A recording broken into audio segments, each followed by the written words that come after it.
आदमी का कितना अपमान करोगे, कितना अपमान करोगे? क्या यही है इस देश की परंपरा? आप परिवारवादी कहते हैं, तो भगवान राम कौन थे? भगवान राम को वनवास में भेजा गया, उन्होंने अपने परिवार, अपनी धरती के प्रति अपना धर्म निभाया। क्या भगवान राम परिवारवादी थे? क्या पांडव परिवारवादी थे कि वो अपने परिवार की संस्कारों के लिए लड़े? और हमें क्या शर्म आनी चाहिए कि हमारे परिवार के सदस्य शहीद हुए इस देश के लिए, कि इस झंडे में उनका खून है, इस धरती में उनका खून है, इस देश के लोकतंत्र को मेरे परिवार के खून ने सींचा है। और जो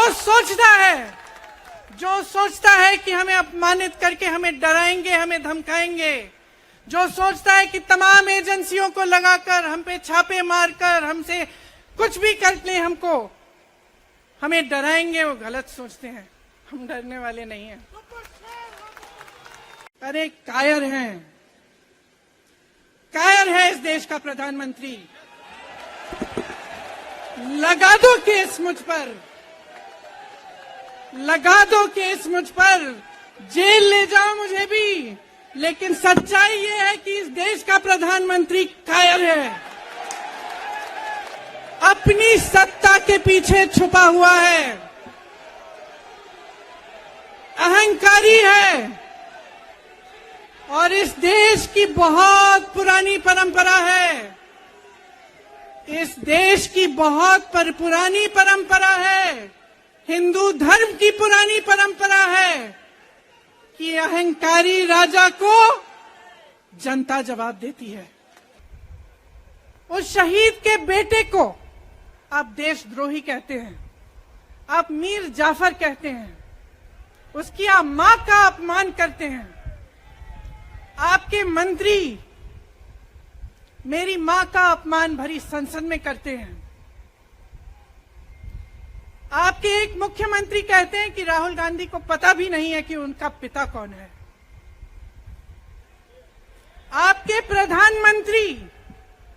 प्रधानमंत्री भरी संसद में खड़े होकर कहते हैं कि ये परिवार नेहरू नाम को इस्तेमाल क्यों नहीं करता। पूरे परिवार का अपमान करते हैं, कश्मीरी पंडित समाज के रिवाज का अपमान करते हैं, जिसके तहत एक बेटा अपने बाप के मरने पर पगड़ी पहनता है, परिवार की परंपरा को आगे बढ़ाता है।